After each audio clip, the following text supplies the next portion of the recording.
And one of the reasons for this is because so many pastors, so many leaders have just focused on certain passages of Scripture in the Bible, those seeker-friendly type passages where they can just constantly talk about the love of God, the goodness of God, how God wants to prosper you, how God wants to bless you. But many of these pastors and leaders don't actually get to the meat of Scripture. And the Bible makes it clear we need the meat of the Word in order to grow strong, in order to be strengthened in our inner man, in our inner woman, to stand against all the schemes of the enemy. I think of that passage in the book of Revelation where the angel comes to John the Revelator and offers him that scroll, which is a representation of the word of the Lord that is coming unto him at that time. And the angel tells him, this is going to be sweet to the taste, but bitter to your stomach. And I believe that's a great representation of the full counsel of God that's contained in Scripture from Genesis to Revelation. You're going to have parts of it that are sweet, parts of it that are good to ingest, good to take in, but there's also going to be crucial messages, necessary words in Scriptures that will be a little more difficult to take in.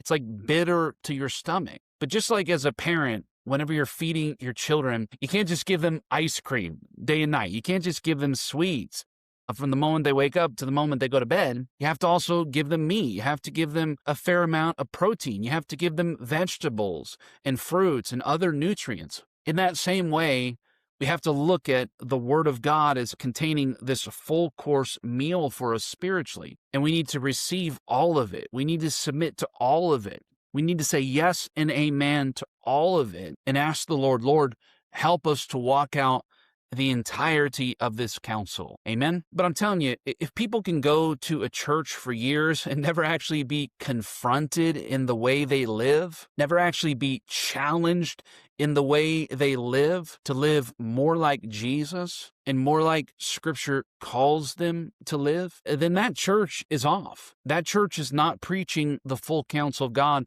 and the leaders of that church, including the pastor, are not living up to the standard of leadership that God has called them to. But I believe if we're going to right this ship, if we're going to really address the crisis that has unfolded in the modern church, we're going to have to get back to preaching and teaching the full counsel of God's Word. We must hold fast to the confession of our biblical faith, Hebrews chapter 10, verse 23. We must push back against the tide of secular heathenism that is threatening the church on all sides in this day. We must start living the Word of God once again, 2 Timothy chapter 4, verse 2. And we have to remember the loudest sermon, the most powerful message we can convey to others and the world around us is not the message that we just speak, but the message we live. So this is the first solution. This is the first reform that I believe we need in the modern church. We've got to get back to the Word of God. This clip was taken from an episode of my podcast, the Stephen Powell Podcast.